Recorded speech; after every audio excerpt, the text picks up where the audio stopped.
What's up, everybody? Welcome to Podcast Now. I'm Alex, and in this video, I want to talk about why I'm buying Elden Ring and why you should too. So this is my preview series where I take a look at an upcoming game, movie, something that's coming out, and I talk about, what I'm going to do with it. Am I getting it? Am I skipping it? Am I waiting for a sale for it? And just talk about it a little bit. And this time, it's Elden Ring, and boy, oh boy, am I excited. I feel different with this game versus the other From Software games, and at the same time, it does feel very similar. So let me explain. It feels similar in the way that I'm excited to a scary degree of I guess cautious degree, let's say, where I know that I suck at these. I know it. I know that I'm most likely, I can say this, without anybody helping me, because you can, enlist the help of people in these games, or some of them, without the help of anybody, there's a 0% chance I'm beating this game, okay? And I would say that for any From Software game. You have that I'm probably just not going to be able to make it past the first couple hours of the game. I'll probably get stuck somewhere and cry and put the controller down, and again, need to enlist the help of my friend in order to get me through it. So those are all things that I know are true. I also know that I'm going to love it. I know that I'm going to highly respect the gameplay. I know that the visuals are going to be just fine. I mean, this is not a game I think I go to test how far my PS5 or Series X, whatever, can go. But it's going to be, fine visually. The gameplay, I think, is going to be really, really good. And the challenge is obviously there. It's what I just talked about in the first couple minutes. And I'm ready for it. I'm ready for that challenge. Now, here's the difference, right? So all of that stuff I could have said for every other one, too. I said it for Bloodborne. I said it from Sekiro. I said it for, literally every single one I've said that for. Now, I can't really put this into words, and I don't even know if I can kind of quantify it, but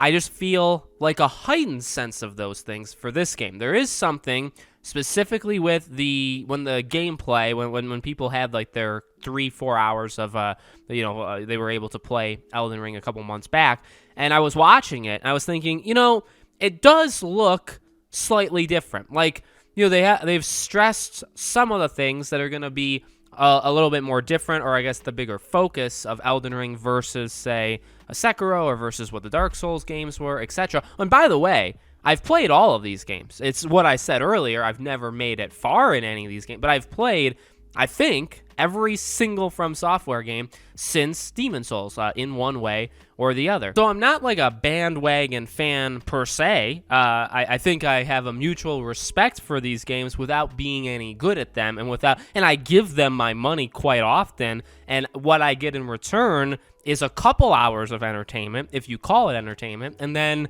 nothing. Now, I know that maybe sounds pretty harsh and stuff. I'm being sarcastic. I actually really do enjoy these games, but there's just something to me, or I guess there's something about this game that speaks to me differently about Elden Ring than any of the other ones. Maybe it's a little bit more of the open feel to the game, the transportation, of how you get around, the combat itself. The combat does look, to me, a little bit different than, in the past. Now, like, Sekiro really stood out in that way, and even when playing it, and I know it could be Sekiro, by the way, it's however you want to pronounce it, when I was playing that game, again, sucked at it, but I immediately did feel, this is cool, this is different, and I can try it. I also don't really know why I can't get good at these games, because I can play games like Sifu or Returnal or Velocity 2X or Nex Machina or Resogun or Sound Shapes. I can play, or Hades. I can play any of those games and actually be incredibly, incredibly good at them, but for some reason, these From Software games just get in my head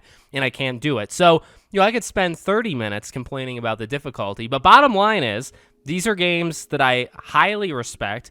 Are they the best use of my time?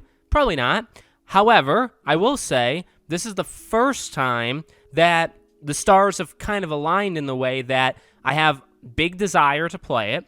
I also have a friend who I know is getting it day one. I have a friend who has accepted that he's going to have to help me.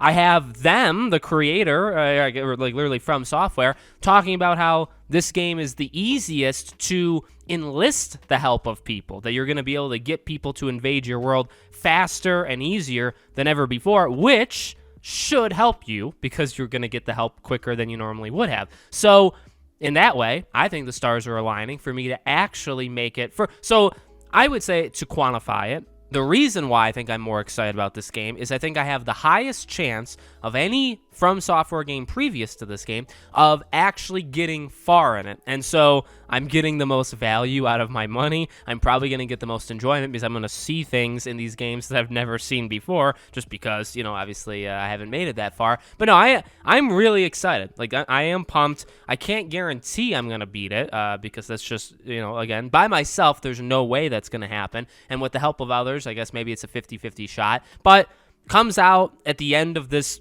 avalanche of February. I will be playing Horizon still, there's no doubt about it. Really, Horizon is going to hurt it the most to me because I'm going to actually have to play Horizon a little bit later. I have to be somewhere when Horizon comes out, so it's going to take me a couple days to jump in. So there's no way I'm going to have Horizon beaten by the time Elden Ring comes out. So I'll have to sacrifice Horizon for a couple days, jump in and out maybe of both games back and forth. Maybe that'll hurt Elden Ring. But also then, March starts a little slow. It kind of picks up here and there. It's more of a month of games that speak to specific kinds of people, so maybe some people can kind of just peace out for most of March. But I do think even that, right, being able to maybe play it for longer than I would play other games or other From Software games, right, could play it and maybe I can keep it around for 2, 3, 4 weeks and that would increase my odds of actually beating it. So I'm definitely pumped. I'm definitely buying it. They have gotten my money. Oh, by the way, one final thing to throw. I can't wait to hear about how difficult it is from these gaming journalists that play 10 hours, do a review, and they haven't made it past the second or third boss. That is like clockwork. It will happen. It's just I'm ahead of the time. So let me know what you guys think in the comments below. Make sure you guys are subscribed to the channel. Hit the bell icon so you guys know when all these videos go up. If you want to follow me anywhere else, all my social media, including our Patreon and YouTube memberships, are in the description below. Thank you for watching, guys, and I hope to see you all on the next video.